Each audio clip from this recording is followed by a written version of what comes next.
बुधवार को नवाबगंज थाना कोतवाली का वार्षिक निरीक्षण था, जिसको लेकर थाना कोतवाली को दुल्हन की तरह सजाया गया। कोतवाली परिसर के अंदर सेल्फी पॉइंट बनाया गया, जिस पर लोगों का ध्यान आकर्षित रहा।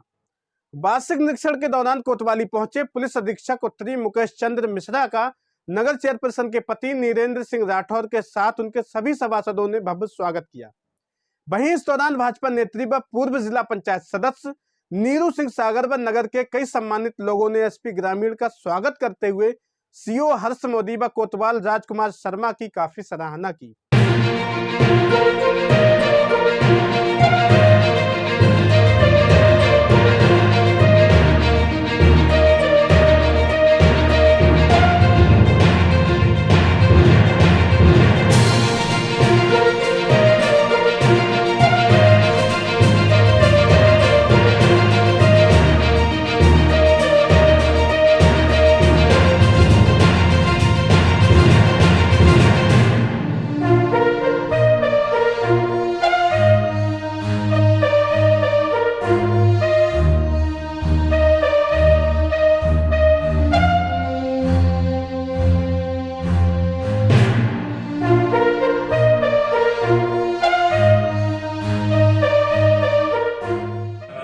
रेगुलर आइटनरी है जिसमें हम लोग अपने वर्ष भर के जो कार्य रहते हैं पुलिस के द्वारा उसकी समीक्षा करते हैं।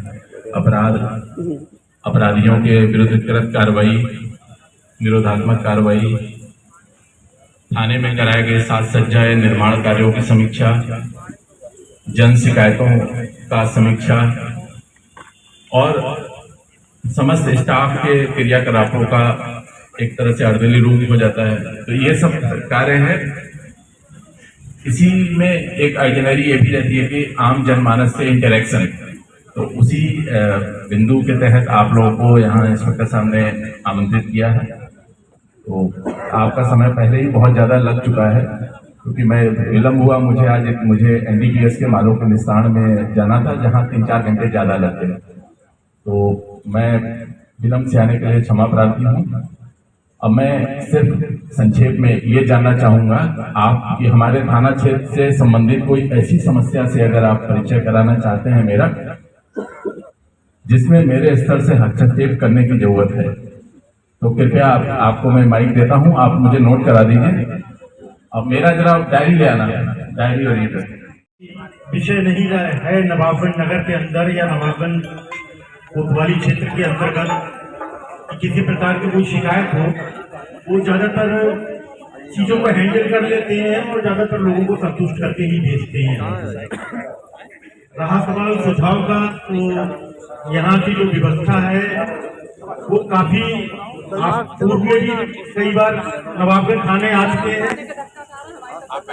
लेकिन पूर्व में यहाँ क्या स्थितियां हैं थी और आज क्या स्थितियां हैं थाने की, ये देखने भर्ती मात्र से ही पता चल रहा है। नगर की एक छोटी सी में शिकायत तो नहीं, सुझाव है कि नगर में जो हमारा मुख्य मार्ग है या बाईपास का मार्ग है, वहां पर चूंकि ये समस्या सिर्फ नगर की ही नहीं है, ये समस्या लगभग आपको हर जगह देखने को मिलेगी कि कुछ टुक की समस्या जरूर रहती है, जो यातायात व्यवस्था को व्यवधान पैदा करते हैं। इसी प्रकार से नगर के मुख्य मार्ग पर भी थोड़ा सा अस्थायी अतिक्रमण हो जाता है। यदि उनको बुलाकर व्यापारियों के साथ बातचीत कर मैं भी उस बातचीत में सम्मिलित, यदि मुझे बुलाया जाएगा मैं भी उसमें सम्मिलित होऊंगा, तो यदि वो चीज हो जाएगी तो हमारा नगर का बाहरी भाग और नगर का अंदरी भाग, तो दोनों भाग जो कि अस्थायी अतिक्रमण से थोड़ा सा प्रभावित रहते हैं, वो काफी हद तक सुधरने की उसकी संभावना बन जाएगी। लेकिन ये चीज जो है वो वार्तालाप के माध्यम से हो, क्योंकि सारे ही नगरवासी हैं, सारे ही नगर के लोग हैं। वार्तालाप के माध्यम से यदि ये सब कुछ होता है तो मैं समझता हूँ शायद समस्या सुधार हो जाए। मार्ग पर टुक की समस्या और मुख्य मार्ग पर अस्थायी अतिक्रमण की समस्या, तो इन दोनों में हम लोग प्रयास करके और प्लान बना के इसमें कार्रवाई कराएंगे और कुछ ना कुछ राहत जरूर देंगे। अब मेरी एक समस्या है जो सभी से है और एक अनुरोध है, प्रार्थना है। हम लोगों ने अभी पुनः ऑपरेशन दृष्टि के संदर्भ में प्रयत्न करके और कैमरे लगाने का एक अभियान फिर से छेड़ा है। पूर्व में हम लोगों ने अपने प्रयास से काफी कैमरे आप लोगों के माध्यम से, आप लोगों के सहयोग से अनुरोध कर करके, अनुनय विनय करके लगवाए थे, जिससे जनपद के अपराध और अपराध के नियंत्रण में काफी सहयोग मिला है। मुझे कहने में कोई संकोच नहीं है कि विगत 16-17 महीने के मेरे कार्यकाल में असंख्य केस इन सीसीटीवी कैमरों की वजह से अनावरित हुए हैं।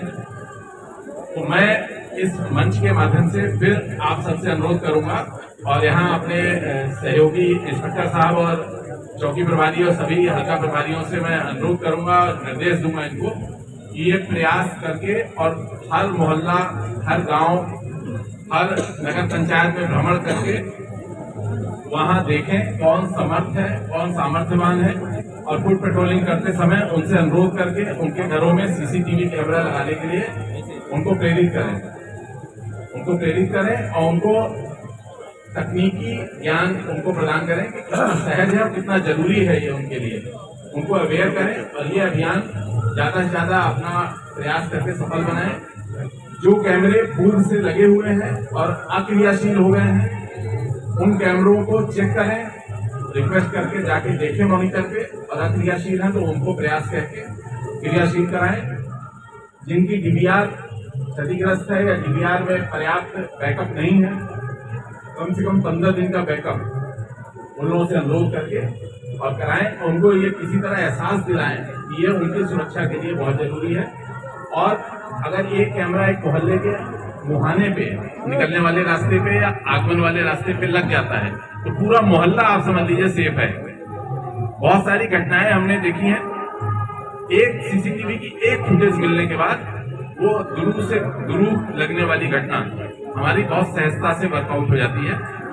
और आपको सुरक्षा का पूरा एहसास होगा अगर कैमरा आप लगा लेंगे। आप उसकी फीड अपने मोबाइल पे ले सकते हैं, आप बाहर भी हैं तो अपने घर की स्थिति ले सकते हैं, अपने दरवाजे पे कौन आपके जा रहा है ये स्थिति ले सकते हैं। दूसरा, एक और मेरा ऑब्जर्वेशन रहा है अभी तक, कैमरा तो हमारे व्यापारी बंधु लगा लेते हैं, लेकिन जब दुकान बंद करके या दुकान बढ़ा के और खड़ जाते हैं तो स्विच ऑफ करके चले जाते हैं। तो ये भी ठीक नहीं है। बिजली बचाएं, लेकिन उतना नहीं कि आपकी सुरक्षा उससे खतरे में पड़े। कैमरा लगाने का मतलब तभी है जब वो कैमरा 24 घंटे ऑन रहे। और एक डमी डीवीआर का कॉन्सेप्ट भी है। डमी डीवीआर एक आप लगाएं और डीवीआर को सुरक्षित जगह पे लगाएं, ताकि अपराधी कभी अगर उसके जद में आता है तो वो डीवीआर लेके ना जा पाए और हमें महत्वपूर्ण फीड मिले। ये मुझे रिक्वेस्ट करना था आप लोगों से। इसके अतिरिक्त मेरा नंबर एक बार फिर से मैं रिमाइंड करा देता हूँ, 94 54 40 10 33। ये मेरा नंबर है। कभी कोई समस्या, कोई आपको कोई सूचना देनी है, आप व्हाट्सएप भी इस पे एक्टिवेट है, आप सूचना दे सकते हैं। हम लोग भरसक प्रयास करेंगे आपकी मदद करने का। इसी अनुरोध के साथ अब मुझे यहाँ बहुत सारा कार्य करना है। मैं आप सबसे अनुमति चाहूंगा और मैं अपने रेगुलर कार्य में लगना चाह रहा हूँ। बहुत बहुत धन्यवाद। Thank you.